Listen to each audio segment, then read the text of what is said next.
সুনামগঞ্জের তাহিরপুরের জাদুকাটা বালুমহাল পরিদর্শন করেন নৌ পুলিশের এডিশনাল ডিআইজি মোহাম্মদ আব্দুল ওয়ারিশ। সুনামগঞ্জ থেকে কুলেন্দু শেখর দাসের পাঠানো তথ্য ও ভিডিওচিত্রে সম্পাদক ও প্রকাশক মোহাম্মদ জাকির হোসেন মনুর প্রতিবেদনে দেখুন বিস্তারিত। সুনামগঞ্জের তাহিরপুর উপজেলার জাদুকাটা বালুমহাল 1 এবং জাদুকাটা বালুমহাল 2 জেলা প্রশাসন কর্তৃক সীমানা নির্ধারণ করে ইজারা প্রদান করলে ও সীমানার বাইরে স্থানীয় কিছু প্রভাবশালী লোক নদী তীরবর্তী গ্রামের পার কেটে অবৈধভাবে বালু উত্তোলন নিয়ে বিভিন্ন মিডিয়ায় সংবাদ প্রকাশিত হয়। খবর পেয়ে শুক্রবার সকালে তাহিরপুরের জাদুকাটা 1 ও জাদুকাটা 2 সহ নদীর বিভিন্ন এলাকা পরিদর্শন করেন নৌ পুলিশ হেডকোয়ার্টার উত্তর বিভাগের এডিশনাল ডিআইজি মোহাম্মদ আব্দুল ওয়ারিশ। পরিদর্শন শেষে তিনি সদর উপজেলার টুকেরবাজার নৌ পুলিশ ফাঁড়িতে আসেন এবং স্থানীয় সাংবাদিকদের সাথে কথা বলেন। এ সময় উপস্থিত ছিলেন নৌ পুলিশ সিলেট অঞ্চলের অতিরিক্ত পুলিশ সুপার জহিরুল ইসলাম, টুকেরবাজার নৌ পুলিশ ফাঁড়ির ওসি দিলীপ কুমার দাস, ব্যবসায়ী ও বিএনপি নেতা মোহাম্মদ রাখাব উদ্দিন, সুনামগঞ্জ জেলা সাংবাদিক ফোরামের সভাপতি ও মোহনা টেলিভিশনের জেলা প্রতিনিধি কুলেন্দু শেখর দাস, সাধারণ সম্পাদক ও দৈনিক সোনালী খবরের প্রতিনিধি মোহাম্মদ ফরিদ মিয়া প্রমুখ। নৌপুলিশ হেডকোয়ার্টারের উত্তর বিভাগের এডিশনাল ডিআইজি মোহাম্মদ আব্দুল ওয়ারিশ জানান, সুনামগঞ্জের তাহিরপুরের 2টি জাদুকাটা বালুমহাল সরকার কর্তৃক ইজারা দেয়া আছে। জাদুকাটা 1 এবং জাদুকাটা 2 এর ইজারার সীমানা নির্ধারণ করে ও দেয়া আছে, কিন্তু একটি মহল মাঝে মাঝে সীমানার বাহিরে গিয়ে বালু কাটার এমন অভিযোগ আছে। বিশেষকের নদীর পার কেটে বালু উত্তোলন করায় নদীটা ক্ষতিগ্রস্ত হচ্ছে এবং নদী তীরবর্তী মানুষের ঘরবাড়ি নিচ্ছিন্ন হওয়ার আশঙ্কা দেখা দিয়েছে। তিনি এমন অভিযোগের ভিত্তিতে সরেজমিনে ঘটনাস্থল পরিদর্শন করে এর সত্যতা পেয়েছেন বলে তিনি উল্লেখ করে বলেন, ইজারাকৃত স্থানের বাহিরে নদীর পার কেটে অবৈধভাবে বালু নেওয়া হচ্ছে, যা সম্পূর্ণভাবে অবৈধ। সুনামগঞ্জের জেলা প্রশাসক এই বালুমহাল ইজারা দিয়েছেন। অবশ্যই যারা ইজারা নিয়েছেন তারা নির্ধারিত সীমানার মধ্যেই বালু কাটতে হবে, এর বাহিরে কাটার সুযোগ নেই। তিনি আগামীতে জেলা প্রশাসনের সহযোগিতায় নৌপুলিশ মিলে টাস্কফোর্স গঠনের মাধ্যমে ওই সমস্ত অবৈধ বালু উত্তোলনকারীদের বিরুদ্ধে কঠোর আইনগত ব্যবস্থা নেওয়ার কথা জানান। তিনি আরো বলেন, জাদুকাটা হচ্ছে পর্যটন শিল্পের জন্য একটি গুরুত্বপূর্ণ এলাকা। এখানে দেশের বিভিন্ন প্রান্ত থেকে হাজারো পর্যটকরা ঘুরতে আসেন এবং নদী পাহাড়ের প্রাকৃতিক সৌন্দর্য উপভোগ করেন।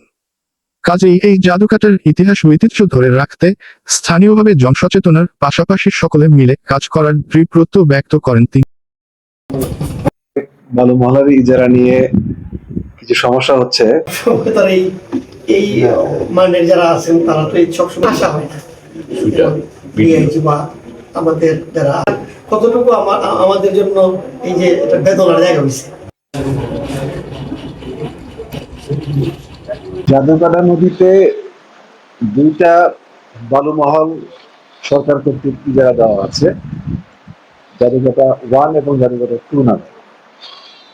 এই 2টা বালুমহলের নির্দিষ্ট সীমানা নির্ধারণ করে দেওয়া আছে, কিন্তু মাঝে মাঝে যেটা হয় এই সীমানার বাইরে থেকে বালু কাটা হয়, এরকম অভিযোগ আছে। বিশেষ করে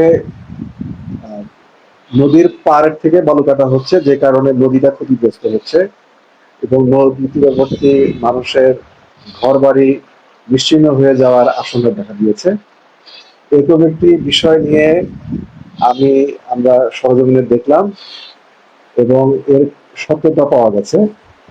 অনেক ক্ষেত্রে আমরা দেখেছি যে নদীর পাড় থেকে বালু কাটা হচ্ছে, যেটা কিনা আপনার ইজারাকৃত স্থানের বাইরে। তো এটা সম্পূর্ণ অবৈধ। জেলা প্রশাসক মহোদয় ইজারা দিয়েছেন এবং উনি কিন্তু সীমানা নির্ধারণ করে দিয়েছেন। অবশ্যই সেই সীমানার মধ্যে থেকে বালু কাটতে হবে, এর বাইরে বালু কাটা কোনো সুযোগ নেই। তো আমরা পরিকল্পনা করছি যে ভবিষ্যতে জেলা প্রশাসনের তত্ত্বাবধানে জেলা পুলিশ, নৌ পুলিশ, আমরা সবাই একসঙ্গে টাস্ক ফোর্সের মাধ্যমে যারা এভাবে অবৈধ বালু উত্তোলন করছে তাদের বিরুদ্ধে কঠোর ব্যবস্থা নেব। এটা আমাদেরকে রক্ষা করতে হবে। জাদুকাটা নদী আপনারা জানেন অত্যন্ত গুরুত্বপূর্ণ। এখানে পর্যটন শিল্পের জন্য এটা অত্যন্ত গুরুত্বপূর্ণ। হাজার হাজার মানুষ এখানে পর্যটক হিসেবে আসেন এবং নদী এবং পার্শ্ববর্তী হাওরগুলোর প্রাকৃতিক সৌন্দর্য উপভোগ করেন। তো এই নদী রক্ষার জন্য এই অবৈধ নির্ধারিত সীমার বাইরে বালু উত্তোলন বন্ধ করা সম্পূর্ণ বন্ধ করা খুবই জরুরি। তো আমরা এটা নিয়ে কাজ করব এবং আশা করি যে আমরা এটা সম্পূর্ণ বন্ধ করতে পারবো। একটি পয়েন্ট আমি সবার দৃষ্টি আকর্ষণ করতে চাই, আমরা প্রশাসনের পক্ষ থেকে যেমন পদক্ষেপ নিব, তেমনি এখানে এই এলাকায় যারা বসবাস করেন, যারা নিজেরাই ক্ষতিগ্রস্ত হচ্ছেন, তাদের অনেকেও কিন্তু এই অবৈধভাবে বালু উত্তোলনের সঙ্গে জড়িত। তারা হয়তো নিজেদের ভবিষ্যৎ ক্ষতিটা বুঝতে পারছেন না, বর্তমান লাভের জন্য এটা করছেন। তো আমরা তাদেরকে সচেতন করার জন্য আমরা এসব এলাকায় সচেতনমূলক পদক্ষেপ গ্রহণ করবো, তাদেরকে সচেতন করবো, তাদেরকে বুঝাবো যে তারা আসলে এই সাময়িক লাভের জন্য যে কাজটা করছেন তাতে তাদের দীর্ঘস্থায়ীভাবে তারা নিজেরাই ক্ষতিগ্রস্ত হবে।